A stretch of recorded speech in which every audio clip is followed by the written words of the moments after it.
Welcome back for day 17. Fucking hell. Hopefully this stays up. 17 days left until the end of the biggest creative endeavor of my career. Real quick check-in terms of how we're going. I'm learning a shit ton about marketing. I'm learning a shit ton about workload and the fact that I probably should have started this shit 3 months earlier. And to put into perspective in terms of how blind my arrogance and my ego made me. One show is a 3-month process generally from... Well, I'll be generous. Is a 2-month process generally. You have 6 weeks of research and development and marketing planning, etc., and getting audience and whatever for when you finally release the tickets. There's an influx of sales. And I'm not doing one show. I'm doing 4. And I left it until about 5 weeks out. So 8 weeks for one show, and I waited till 5 weeks for 4 shows. So I'm paying the price with all these late nights every single day. Currently, it's about midnight at the moment. I'm very tired. I'm very, very tired. So that's how much my ego blinded me. My ego convinced me that I could get it done, and all of it done in 5 weeks. How fucking crazy is that?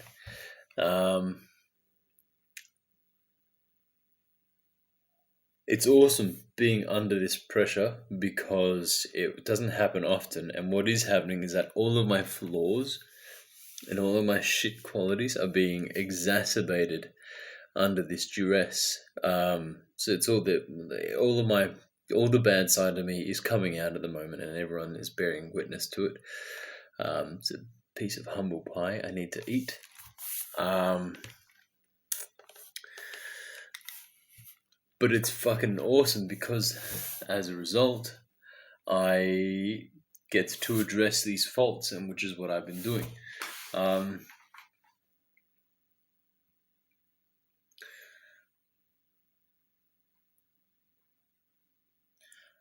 I've been learning a lot about how I hide from the work, how I don't research deep enough about how and arrogant in thinking that I've done the work, that I've finished, that I know my lines. So a lot of it's been like my coach being on my back about like,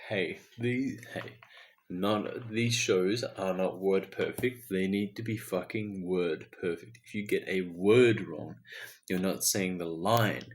And if you're okay with getting the word wrong and you're not fixing it, that means you're okay with putting on a different show, even though it is a word different, putting on a different show than what the playwright had. You need to understand the show to such a level that every single word makes sense. And you have an understanding of the show through the playwright's intent that I can't afford to have a single word out of balance. Otherwise it throws it out. It throws out the show. That is the level of an international actor. That is the level that you need to be working to. That is the level that I asked my coach.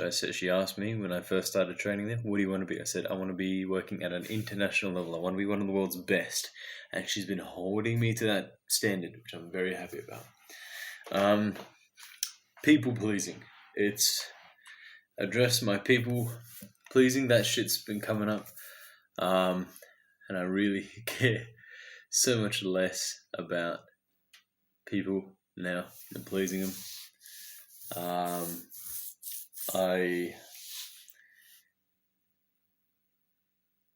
There is someone that I am working with at the moment, and we're not getting along well at all. There's a lot of emotion and resentment due to unspoken feelings and grievances that haven't been brought up. I have some grievances with them as well. And I would say all my life until this point, I would just ignore it, and I'll pretend it's not there, and I'll try and move past it. But we are working on such a fine and detailed level that this shit is going to cause problems. In a creative space, resentment causes problems. So it needs to be addressed. So this was today. I was proactive, and I went up to the person and I said, "Hey, can we have a chat? We need to address some shit. We need to air out this room, list our grievances, and make change. Make sure this doesn't happen again, and how can we keep this line of communication open?" Which is cool, and it wasn't tough. It was uncomfortable, and I don't know if that'll ever go away. But like, pretty easy conversation to have, and so we'll be doing that. We'll be having a chat. And I think as far as being an international, an actor that is experiencing success on an international level, I'm going to need to have a number of uncomfortable conversations with people. So I look at it just as another training opportunity, prepping me for the future, because that is my future. I am going to be working as one of the world's best, as a prolific international actor.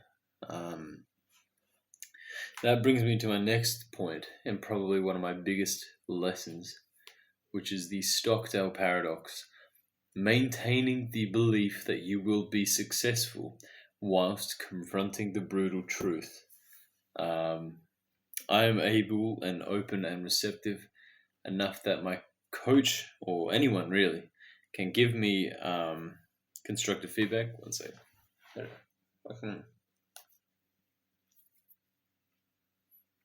This thing, anyway, stuck in my hand. Yeah, so my coach can give me feedback, or anyone, as I was saying, and I can take that. There's no emotional charge to it. I've just gone, like, I'm so resigned to the idea of me being successful, and I know that I'm not going to quit until I get there, that they can give me that feedback, and I go, "Thank you, I'll work on that," and I keep moving. There's no games, there's no emotional turmoil, there's no charge to it. They don't give me the feedback and I'm like, and there's no dialogue in my head either that's coming up with reasons or excuses. That's a lie. It's almost never. Sometimes it does, but even then, in my head, that the need to prove that I'm right comes up, and then that dialogue starts, and I'm very easily able to go, hush, and leave it behind.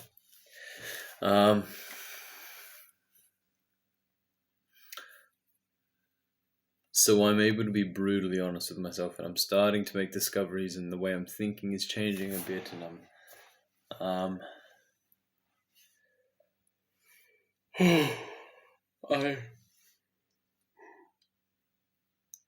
I look at it as like the Matrix. I had the thought on the way home when I was driving home in my car, and I was on the highway, and I looked around and I saw a bunch of other cars with other people on the highway who were driving home, and I thought, how many of these people have settled into routine and they're not trying to affect or create any kind of change in their life? And I thought, we are all kind of a slave to our programming, and it's a process. It's a big, complicated process to identifying your limiting beliefs, the beliefs that you have that limit your potential and what you're able to do, and the programming from childhood traumas, because we all have them, and identifying what those behaviors are, what the triggers are, then what the reaction is, and then what's the behavior as a result. Being able to deconstruct that, so when it does happen, you can actually not be a slave to your past and follow that same trajectory that you always have, but break off and do something different. I feel like I'm learning how to do that.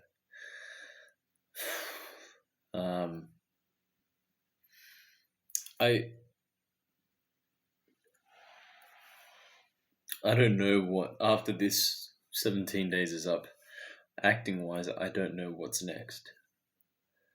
But you bet your bottom dollar that I'm very, very, very excited to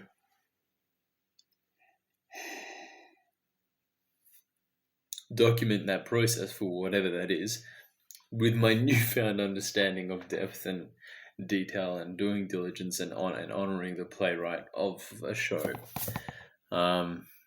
So I'm very excited for when I get to do that, my next one. That's basically it. I could go on a bit longer, but in truth, I'm fucking tired, man. So I'm going to call it here. I'm going to go to bed. Got to be up early. And I'll see you guys tomorrow for 16 days left to prove that I'm... Not prove. Ooh.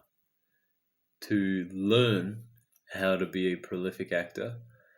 And there's 16 days left of the biggest creative endeavor of my life.